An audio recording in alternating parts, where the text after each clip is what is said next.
اور اس کا موقع نزول یہ ہے کہ جب نبی قرآن پڑھتے تھے تو کفار شور مچاتے تھے، تو کفار کو چپ کرانے کے لیے یہ آیت اتری، اور تم اسے نماز میں قرآن پڑھنے کا فٹ کیے جا رہے ہو۔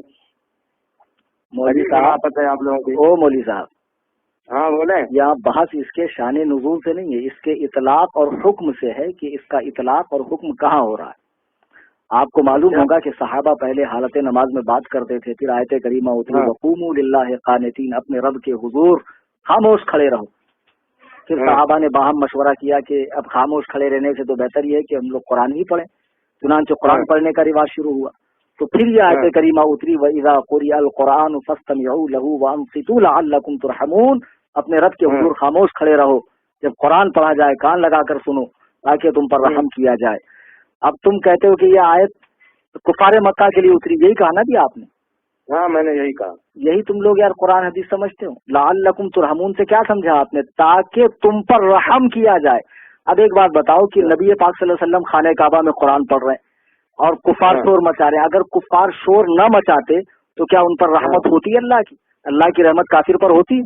قرآن پڑھا نہیں؟ وَنُنَزِّلُ مِنَ الْقُرْآنِ مَا هُوَ شِفَاءٌ وَرَحْمَةٌ لِّلْمُؤْمِنِينَ، ہم نے اس قرآن کو نازل کیا ہے جو شفا ہے اور رحمت ہے مومنوں کے لیے۔ وَلَا يَزِيدُ الظَّالِمِينَ إِلَّا خَسَارًا، اور یہاں ظالم سے جو مراد ہے ظالمین سے وہ کفار ہیں، اور کافروں کا اس میں خسارہ نقصان بڑھتا ہے۔ تو اب مجھے ایک بات بتاؤ، آپ کافر کو سلام کرتے ہیں؟ نہیں بالکل نہیں کرتے ہیں بھائی، منع کیا گیا۔ کافر کے لیے رحمت تھوڑی ہے، مومن کے لیے بھائی۔ تو لو تم نے خود ہی جواب دے دیا، کافر کے لیے جب رحمت نہیں ہے تو اس آیت میں یہی تو لکھا کہ جو خاموش قرآن سنے اس کے لیے رحمت ہے۔ تو جب مسلمان خاموش قرآن سنے گا اس کے لیے رحمت ہے، کافر خاموش بھی رہے گا تب بھی اس کے لیے رحمت نہیں۔ اب تم خود ہی کہہ رہے ہو کہ سلام میں رحمت ہے اور کافروں کو نہیں بھیجا جاتا ہے، تو اس آیت میں بھی تو وہی ہے کہ جو خاموش مسلمان قرآن سنے اس پر رحمت ہوگی، سمجھے؟ اور دوسری بات نہیں، قرآن کی آیت ہے نا، تو اب آپ تفسیر مدارک اٹھا کر دیکھیں، وہ جمہور الصحابتی وہ جمہور الصحابہ علی انہ فی استماع المؤذن، عام صحابہ کا فرمان یہ ہے کہ یہ آیت کریمہ نماز میں امام کے قرآن پڑھنے کے حوالے سے اتری ہے۔ اس آیت کریمہ کی تفسیر کرتے ہوئے صاحب مدارک لکھتے ہیں کہ جب امام قرآن پڑھتا مقتدی پیچھے پڑھتے تو اس موقع کے لیے آیت اتری۔ اب ہم تفسیر کی مانیں یا تمہاری مانیں؟ چلو مان لیا کہ یہ نماز میں امام کے پیچھے قرآن تم کیا نہیں مانو یار، تمہارے یہاں جو شیخ الحدیث ہوتا ہے نا وہ ہمارے یہاں اس کا داخلہ مکتب میں ہوتا، سمجھے؟ تم لوگ قرآن حدیث بازیچے اطفال نہیں ہے، بچوں کا کھیل نہیں، سمجھے؟ عمریں کھپانی پڑتی تب جا کے یہ توفیق نصیب ہوتی۔ مولوی صاحب مان لیا بھائی، میری بات سنیں، نماز میں امام کے پیچھے قرآن پڑھنے پر منع ہونے کے لیے یہ سورہ آپ نے سنائی مجھے، مگر مان لیا آپ نے قرآن مان لیا آپ نے؟ ہاں لیکن میرا سوال آپ دیکھیں نا، سورہ فاتحہ قرآن کہاں ہے؟ کیا صحیح بخاری کتاب کیا کہا سورہ فاتحہ قرآن نہیں ہے؟ ہاں سورہ فاتحہ قرآن نہیں ہے، کہاں ہے قرآن؟ معاذ اللہ، کیا ہے سورہ فاتحہ؟ حدیث ہے کیا؟ کیا صحیح کیا؟ ہاں بالکل حدیث ہے، میرے پاس ثبوت ہے اس کا۔ بخاری کتاب تفسیر میں آپ نے یہ حدیث نہیں پڑھی؟ یہ سبع المثانی والقرآن العظیم الذی اوتیت، یہی 7 آیتیں اور قرآن ہے جو مجھے عطا فرمائی گئی۔ اچھا سنو مولوی صاحب، ایسا ہے تم تو صرف بخاری کا نام جانتے ہو، الحمدللہ میں بخاری پڑھاتا ہوں، نہ جانے کتنے تم جیسے بخاری پڑھنے والوں کو اب تک میں نے فارغ کر دیا، سمجھے؟ اچھا ہاں، تو یہ جو حدیث آپ پڑھ رہے ہیں نا، یہ حدیث کا آخری حصہ، یہ سمجھنے میں بھی آپ کو غلطی ہو رہی۔ یہ کتاب التفسیر میں حضرت ابو سعید بن معلہ کی روایت ہے نا۔ اچھا یہی نا، وہ کہتے ہیں کہ روز میں مسجد نبوی میں نماز پڑھ رہا تھا کہ رسول اللہ نے مجھے آواز دی تو میں بعد نماز حاضر ہوا تو حضور نے فرمایا کیا تو نے خدا کا حکم نہیں پڑھا کہ جب اللہ و رسول بلائیں تو فوراً حاضر ہو جا؟ یہی ہے نا؟ ہاں یہی ہے بھائی، یہی ہے۔ ہاں، اللہ و رسول بلائیں تو فوراً حاضر ہو جا۔ پھر اس کے بعد وہ فرماتے ہیں کہ جب میں حاضر ہوا تو حضور نے فرمایا تجھے ایسی صورت نہ بتاؤں جو قرآن کی تمام صورتوں کی سردار ہے، اس سے پہلے کہ تم مسجد سے نکلو۔ پھر آپ نے میرا ہاتھ پکڑ لیا اور مسجد سے تشریف لے جانے لگے تو میں نے عرض کیا آپ نے نہیں فرمایا تھا کہ ایسی صورت بتاؤں گا جو تمام صورتوں کی سردار ہے؟ تو فرمایا وہ الحمد شریف ہے، وہی سبع المثانی، یہی پڑھا تھا نا آپ نے، وہی سبع المثانی، ہاں، والقرآن العظیم الذی اوتیتہ، ہاں، کہ اور یہ 7 آیتیں اور قرآن کریم، یہی 7 مثانی یعنی 7 آیتوں والی سورہ اور قرآن کریم. تو اس کا مطلب آپ کیا سمجھ رہے ہیں کہ سورہ فاتحہ الگ ہے قرآن الگ ہے، یہ مطلب سمجھ رہے ہیں آپ؟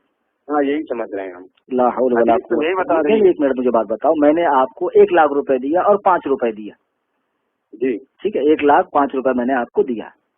تو آدمی کو معلوم ہے کہ بھائی 1 لاکھ سامنے والا نہ لینے والا بھولتا نہ دینے والا بھولتا، وہ بڑا اماؤنٹ ہے اور راؤنڈ فگر ہے، لیکن 5 روپیہ بھول جائے گا. تو آدمی کہتا میں نے آپ کو 1 لاکھ اور 5,000 دیا جی، تو 1 اور 5 کے بیچ میں اور کو لاتا ہے، چونکہ 5 اس کے دماغ میں اچھے سے بیٹھ جائے کہ 5 مت بھولنا. 1 تو تم نہیں بھولو گے لیکن 5 مت بھولنا. تو نبی فرماتے ہیں 113 صورتیں تو یقیناً قرآن کی ہے، یہ بھی قرآن کی، لیکن ان تمام صورتوں میں اس کا مقام یہ ہے کہ یہ ان صورتوں کی سردار ہے، ان صورتوں کی سردار ہے. یہ فرمانے کا مطلب ہے کہ ہم نے تمہیں قرآن دیا اور 7 آیتیں، یعنی تم قرآن کی 113 صورتوں کو تو نہیں بھولو گے، لیکن اس سب سے پہلی والی صورت کو بھی مت بھولنا جس میں 7 آیتیں ہیں. جیسے میں نے ابھی کہا کہ میں نے آپ کو 1 لاکھ روپے دیا اور 5 روپے، تو 1 لاکھ روپیہ ہوتا ہے، 5 روپیہ روپیہ نہیں ہوتا ہے کیا؟ ارے جیسے 1 لاکھ روپیہ روپیہ ویسے 5 روپیہ بھی روپیہ ہے. تو جیسے 113 قرآن کی صورتیں ہیں ویسے یہ 7 آیتیں بھی قرآن کی ہے صورتیں ہیں. اور اوپر اسی حدیث میں جو اوپر لکھا ہے نبی نے فرمایا کیا میں تمہیں قرآن کی ایسی صورت نہ بتاؤں، قرآن کی ایسی صورت نہ بتاؤں جو تمام صورتوں کی سردار ہے. تو نبی نے تو خود ہی فرما دیا کہ یہ قرآن کی صورت. اب تم کیسے بول رہے ہو یار کہ یہ قرآن کی صورت نہیں ہے؟ معاذ اللہ رب العالمین. ارے تم نے کیسے کہہ دیا یہ قرآن میں نہیں ہے؟ آپ لوگ یار اندھے مقلد ہو بالکل. آپ یہ قرآن و حدیث ہے نظر آتا ہے. ایسا ہے مولوی صاحب، ساری دلیلیں میں نے دی سمجھے، اور تمہاری جو دلیلیں تم نے پیش کی نا حدیث اور قرآن کی آیت کی غلط تفسیر بالرائے، اس کا صحیح معنی و مفہوم بھی میں نے آپ کو سمجھایا. اب تم ہمیں کو اندھے مقلد بول رہے ہو، بلکہ حقیقت یہ ہے کہ بزرگان دین، ائمہ مجتہدین، اولیاء کاملین سے خدا واسطے کا بیر ہے آپ لوگوں کو. اور آپ وہ جماعت ہو جس کی پیشن گوئی اللہ کے نبی نے فرمائی دجالون کذابون یاتونکم من الاحادیث، جھوٹ بولنے والوں فریب دینے والوں کی آخری زمانے میں ایک جماعت ہوگی جو حدیثیں گڑھیں گے، ایسی حدیث بما لم تسمعوا انتم ولا آباؤکم، جو تم نے اور تمہارے باپ داداؤں نے نہ سنی ہوگی. تو اسی جماعت کے فرد ہو تم، اور تم سے اس سے زیادہ کی امید بھی نہیں کی جا سکتی ہے. یعنی تم یہی کچھ کرو گے. آپ کو بتائیں آپ ہمیں کیا ثابت کرنا چاہتے ہیں؟ ہم تمہیں کیا ثابت کرنا چاہتے ہیں؟ اتنی دیر میں تم خود ہی ثابت ہو گئے کہ تم 1 نمبر کے چوتیم سرپریٹ دگریٹ ہو. تم خود ہی اتنی دیر کی گفتگو میں تم خود ہی پگلے اعظم عالم معلوم پڑ رہے ہو یار. ہم کیا ثابت کریں؟ دیکھتے ہم اپنے بڑے عالم کو لے کر آتے ہیں آپ کے پاس، پھر بتاتے ہیں آپ کو. تمہارے بڑے کو نہیں، اور جتنے سڑے ہیں سب کو لے آؤ. صرف بڑے نہیں، جتنے سڑے ہیں سب کو لے آؤ. Any time most welcome for ٹھکائی انشاءاللہ. قصر ابو حنیفہ. ہاں قصر ابو حنیفہ میں تمہاری ٹھکائی ہوگی بیٹا. ٹھیک ہے دیکھ لیتے ہیں. اللہ حافظ. رکھو بیوقوف.